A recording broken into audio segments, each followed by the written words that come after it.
Hey there, Lewis here, photographer, and today we're going to get right to it. I'm going to talk to you about how I take these photos that you're seeing now, that people have asked me over time how I do them.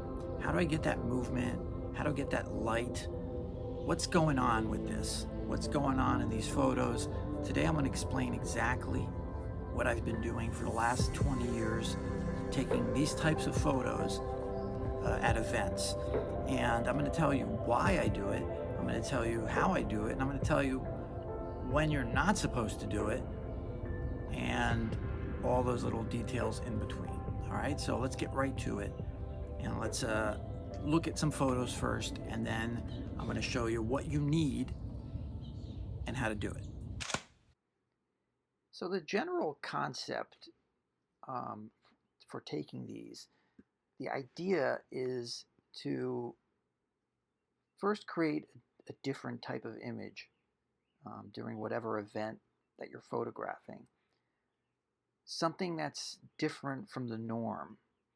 Uh, this one, this type of image, it adds color, it adds like this certain layer to an image, it adds movement, it adds interest, and also, as in many of these cases, it makes the location look better than it is. Sometimes bands are just set up and there's wires everywhere, amplifiers and what have you, stands. When you do something like this, it kind of uh, eliminates a lot of that in this movement, in this light, and it makes it more attractive. So this drummer is a perfect example of that situation. It eliminates railings in the back. It kind of blends in, and besides that, it just makes for a very interesting image, especially being that there's movement. He's drumming away, or they're dancing, or they're playing guitar. So that's the basic concept. And one of the key features about this type of image and this technique is that the subject will be in focus. Everything around them will be layered, somewhat blurred. There will be movement, but the main subject will be usually sharply focused. And that's a key element to make this type of image work, because just a totally blurred or image with movement may not work as well. Some cases it may, in some cases it won't. But when you have a sharp center focus, but the rest of the image, as this one, has movement in it, that creates a very interesting dynamic. And the technique that I'm going to show you allows you to do that every time. And then the other thing is also, how do you make certain subjects look more interesting than they are? This DJ, for example, is one perfect example of this.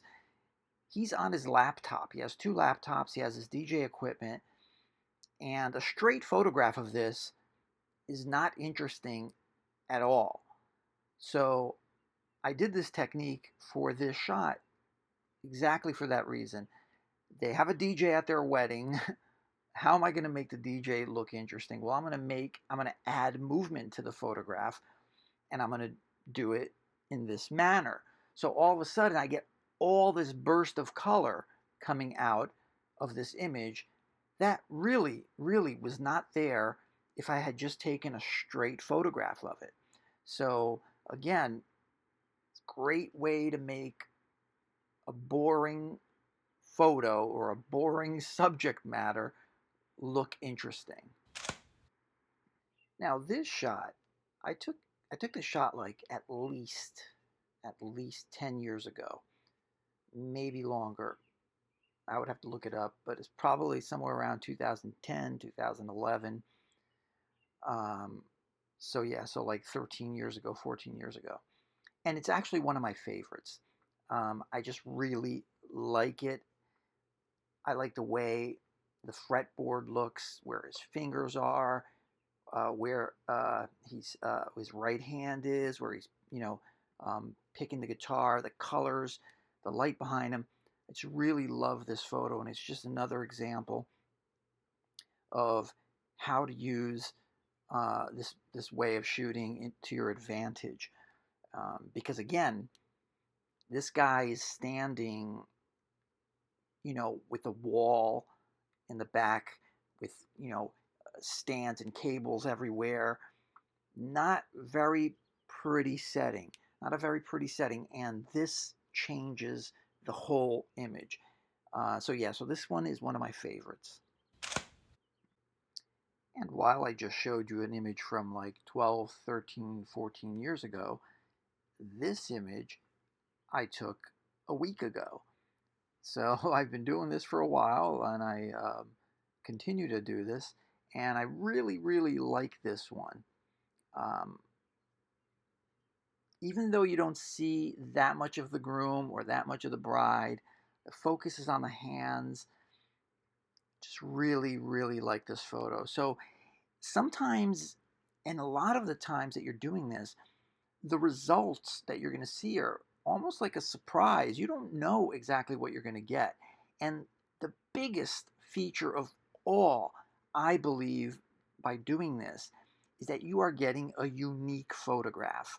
Nobody else is going to get that same photograph ever again, just because everything has to be a certain way, and you have to do it a certain way for you to get that image. So it's really a unique image. Nobody else is going to get it. You're not even going to get it exactly that way again. So that is a big, big plus in my book. All right, and on the subject of boring, what can be more boring than a bass player, huh? All right, I'm just kidding. Bass players, don't get mad at me. But all joking aside, again, a photo of a guy playing a bass in a wedding hall, right? Full of equipment around him.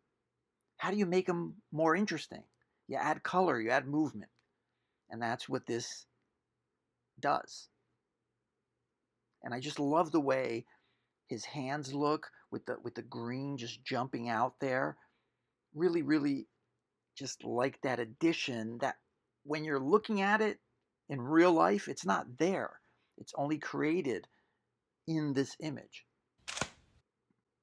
Okay, so I'm going to show you this photograph here, and then we're going to go right into how I actually do it. All right, so this is one more image, and then during the explanation, I'll show you some more photographs, and at the end, some more. So stick around, and make sure if you enjoy this and you like it, make sure you like and even leave a comment. I would really appreciate that. So let's go into the explanation of how the heck do I do this. All right, so what do you need to accomplish what I've done in these photographs? Basically, you need three things. You need a camera, okay? You need a zoom lens, all right? You need a lens that can zoom in and out, and you need a flash. You might be able to get away with the flash that comes with the camera, but I've always used an attached flash. You need these three things to be able to do this. Now the scenarios that you're going to want to do it, if you're at an event, for example, or at a concert,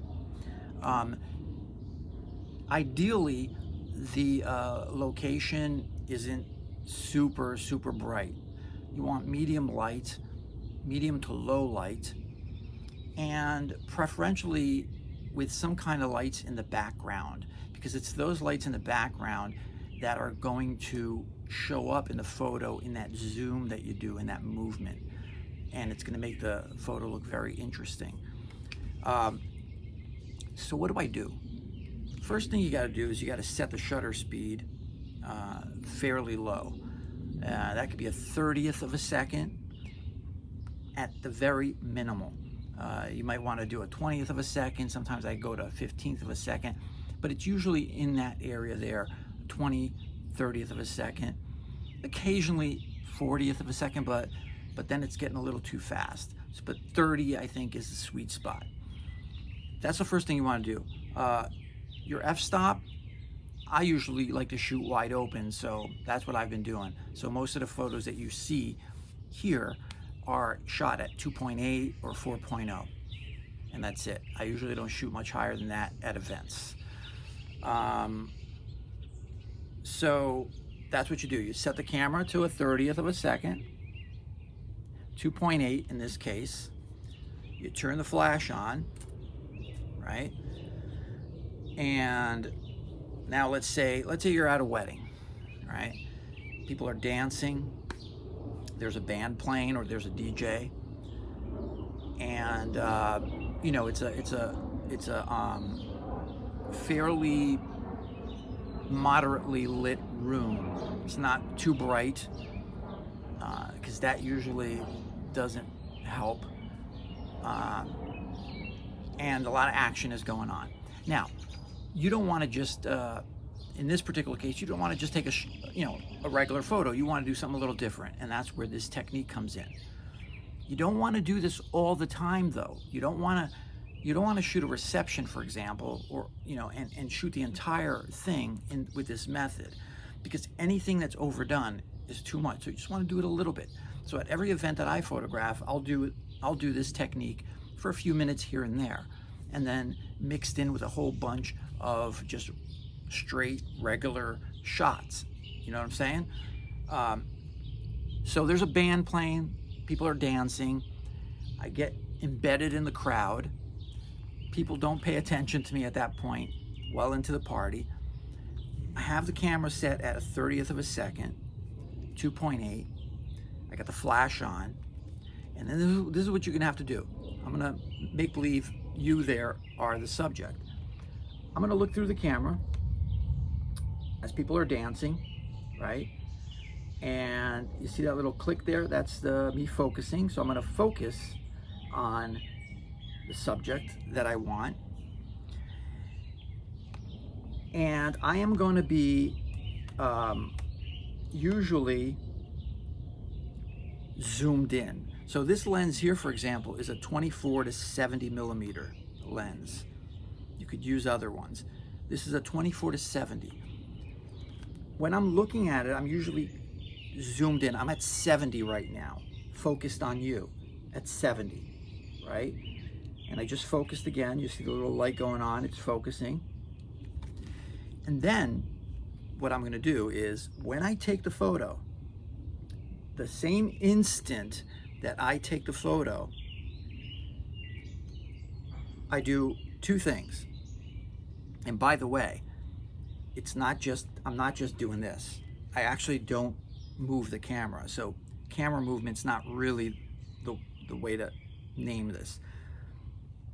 I focus, and then when I press the shutter speed, at the same time I press the shutter speed, the flash will go off.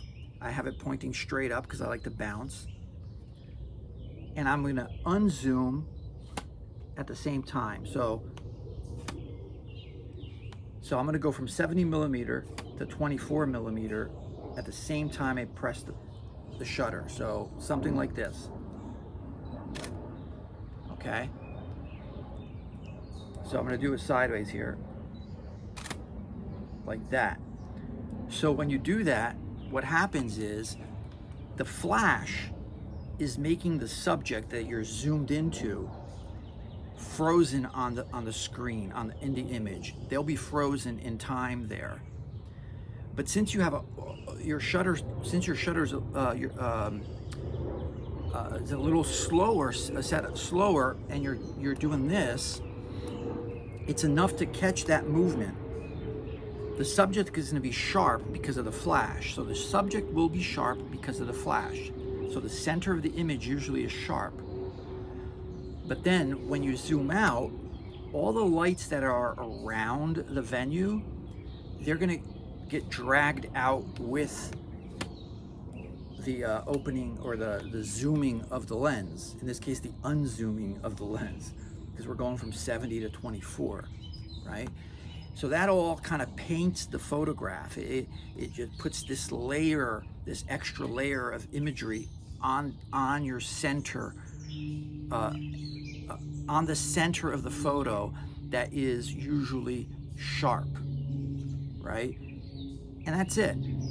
Now sometimes the first time you do it at a particular event or venue or something, the first few shots might not work well because you gotta see if 30th of a second is right. Maybe you gotta go to 40th of a second. Maybe you gotta go to 20th of a second. Maybe you gotta up your power on your flash. Maybe you gotta lower the power on the flash. So there's a few variables that you have to work on to get it just right. And sometimes it works just beautifully. It just comes out amazing. The colors are rich. There's this like smoothness to it, yet the subject is in focus, right?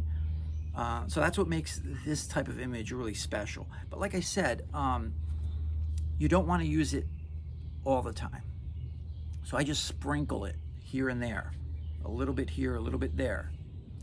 And again, also, depending on if it's like if it's daylight event or if it's a very bright room, from my experience, it's a little harder or much harder to accomplish this type of situation just because of the lighting. It's better when the room is darker, when you could use the flash to get that initial burst of light onto the subject while at the same time zooming out really fast. So again, it's like this, it's really fast, like that.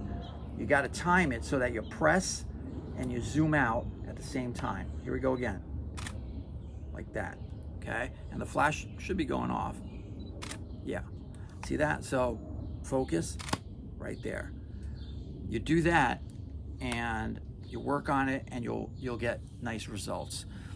So that's how you do it. That's the technique. Those are the things you need: flash, zoom lens, and a camera. And that's it. I hope that explains it. And let's look at some more images. Now, if you did enjoy the video, please like, comment, subscribe. That helps beat the YouTube algorithm. It's not easy to beat the YouTube algorithm without your like, comment, and subscription. All right? Thanks so much. I'll see you next time.